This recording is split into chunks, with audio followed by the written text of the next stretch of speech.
معزز طلباء کرام، آپ سب کیسے ہیں؟ آج ہم تفسیر بیضاوی کے سبق نمبر 290 کو پڑھیں گے۔ آج کے ہمارے سبق کا عنوان ہے اولئک هم الخاسرون۔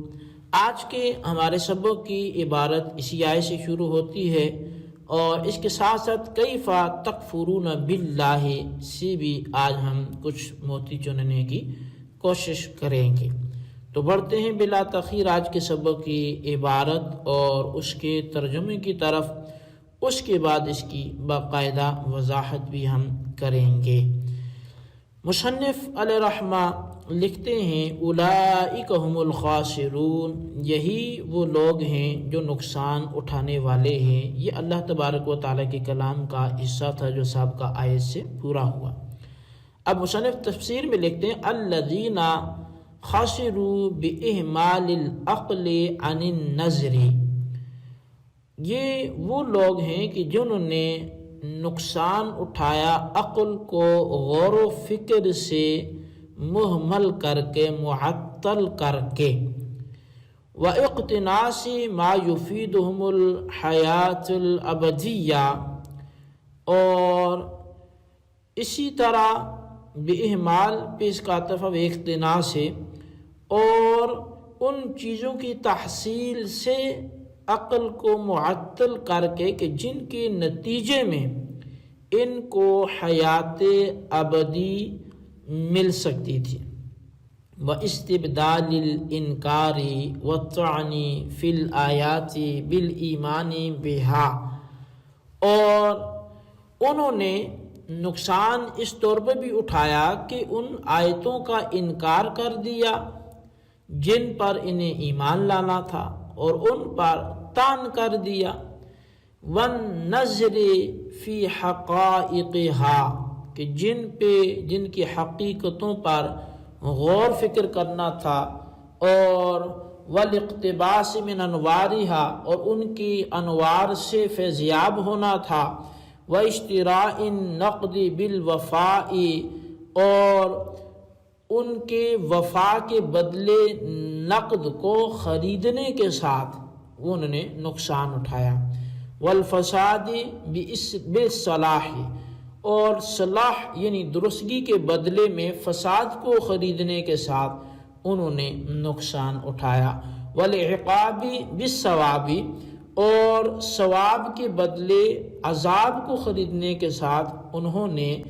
نقصان اٹھایا۔ کیف تکفرون باللہ، تو تم اللہ کا کیسے انکار کر سکتے ہو؟ استخبار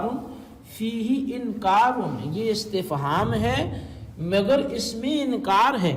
وتعجیب لکفرہم بانکار الحال التي يقع عليها على الطریق البرہانی، اور اس میں ان کے کفر پر تعجب کرنا ہے، ان کی اس حالت کا انکار کرتے ہوئے کہ جس پر بطریق برہانی کے وہ واقع ہوتا ہے کہ فإن صدورہ لا ينفك عن حال وصفت، بے شک اس کا جو صدور ہے وہ حال اور کیفیت سے خالی نہیں ہوتا۔ اور فَإِذَا أَنْكَرَ أَنْ يَكُونَ لِكُفْرِهِمْ حال یوجد علیہا استلزم ذلك انکار وجودہ فہو ابلغ واقوی فی انکار الکفر من اتکفرون واوفق لما بعدہ من الحال،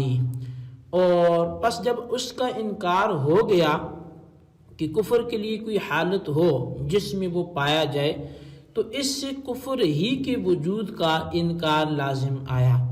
بس انکار کفر کے لیے یہ تعبیر یعنی اتکفرون کے مقابلے میں یہ کیف تکفرون باللہ کہنا یہ بلیغ ترین اور قوی ترین ہے، اور ما بعد کے حال سے یہ والی حالت جو ہے وہ زیادہ موافقت رکھتی ہے۔ والخطاب مع الذین کفروا لما وصفهم بالکفر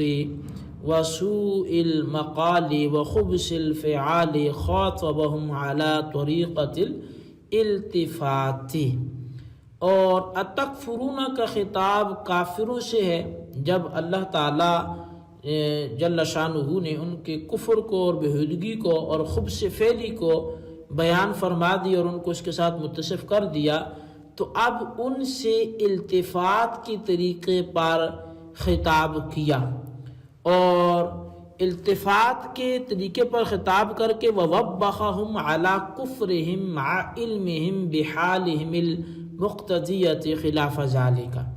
تو ان کو ملامت کی ان کے کفر پر، باوجود اس کے کہ وہ اپنے اس حال کا علم رکھتے ہیں جو کفر کے خلاف کا مقتضی ہے۔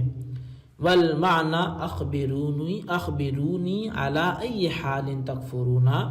اور کیف تکفرون کے پھر معنی یہ ہوں گے کہ مجھے بتاؤ تو تم کس حال پر کفر کرتے ہو۔ جی طلبہ کرام، یہ تھی ہمارے آج کے سبق کی عبارت اور اس کا ترجمہ۔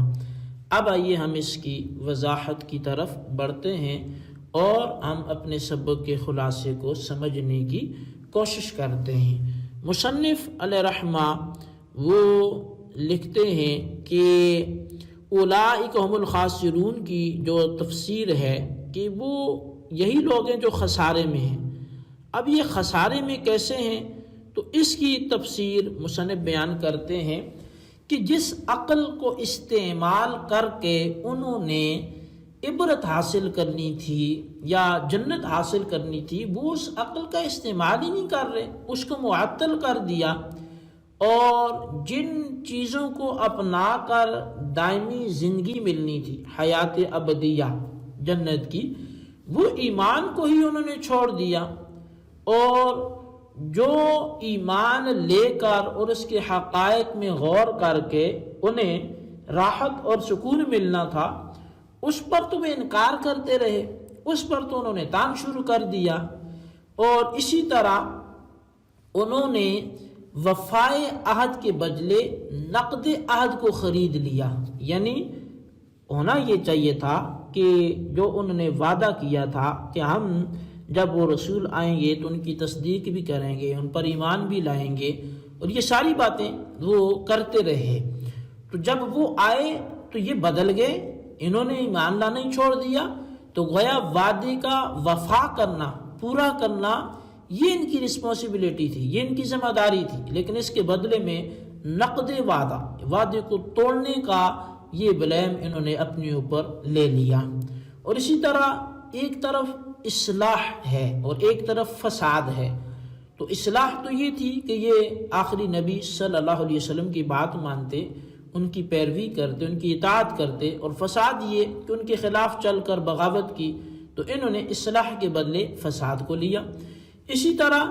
یہ چاہیے تھا کہ یہ مومن ہوتے، بڑے بڑے درجات ملتے، ثواب ملتے، اور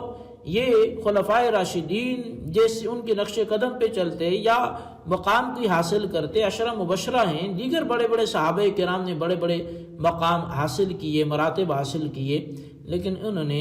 ثواب کے بدلے عذاب کو حاصل کیا۔ اب یہاں پر کیف تکفرون میں یہ فرمایا جا رہا ہے کہ یہ تم کیسے انکار کرتے ہو، یعنی یہ ایک استفہامی انکاری ہے، اور استفہامی انکاری کا مطلب یہ ہے کہ بھلا تم انکار کر کیسے سکتے ہو؟